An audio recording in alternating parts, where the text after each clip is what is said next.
అత్తయ్య గారు, కాఫీ.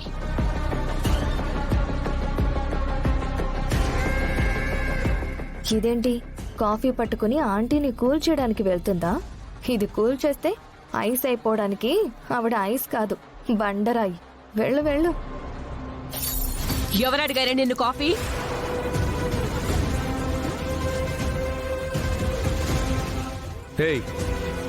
మా మమ్మీకి నేను చూడడమే ఇష్టం లేదని చెప్తుంది కదా, ఎందుకు 1కి 10 సార్లు అడుగు ముందుకేస్తుంటావు? జరిగిందంతా గుర్తు చేసి బాధ పెట్టడానికా? ఏంట్రా కాఫీ తెచ్చి ఇవ్వడం తప్ప? కాఫీ తెచ్చిందని ఆంటీ కోప్పడట్లేదు బామ్మగారు. ఆవిడన్న మాటల్ని ఈ పల్లవి ఏమైనా వినిపించుకుందా? దానికోసమే ఆవిడ కోపం. అవును, చేసిన దానికి ఆ గుంటం వచ్చి నాకు క్షమాపణ చెప్పాలి అన్నాను. దాని గురించి ఏమైనా మాట్లాడుతుందా ఇది? అసలు మా అమ్మ ఎందుకు క్షమాపణ చెప్తుందండి? ఆవిడేం తప్పు చేసిందని? నువ్వు 1కి 10 సార్లు వాదించినంత మాత్రాన ఆవిడ చేసిన తప్పు ఒప్పైపోదు. మీ అమ్మగారు మా అమ్మదే తప్పని 10 సార్లు చెప్పినంత మాత్రాన అబద్ధం నిజమైపోదు.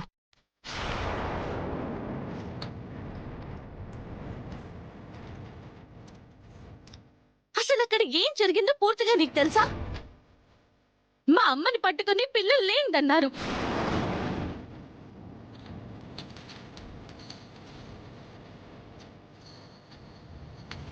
ఆవిడ ఆశలన్నీ పెట్టుకుని బతుకుతున్న కూతురు చచ్చిందన్నట్టు మాట్లాడారు ఈవిడ.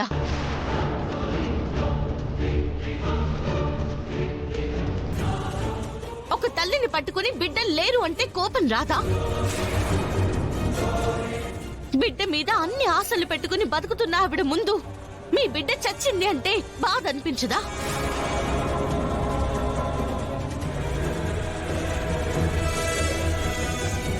మీ అమ్మని ఇదే మాట అంటే నీ కోపం రాదా? ఏంటే పెద్ద లా పాయింట్లు తీస్తున్నావు? నీ మాయ మాటలతో నా కొడుకును మార్చేసి నాకు ఎగనిస్ట్ గా చేద్దామనుకుంటున్నావా? నేనేం మాయ మాటలు చెప్పట్లేదు, మాట మార్చి చెప్పట్లేదు. మీరు ఆ మాట అన్నారా లేదా అది చెప్పండి.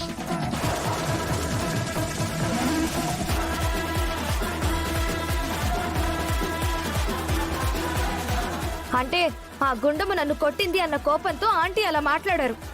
ఆహా, అంటే కోపం ఈవిడికేనా? ఆవిడకి ఉండకూడదా? ఆవిడికి రాకూడదా?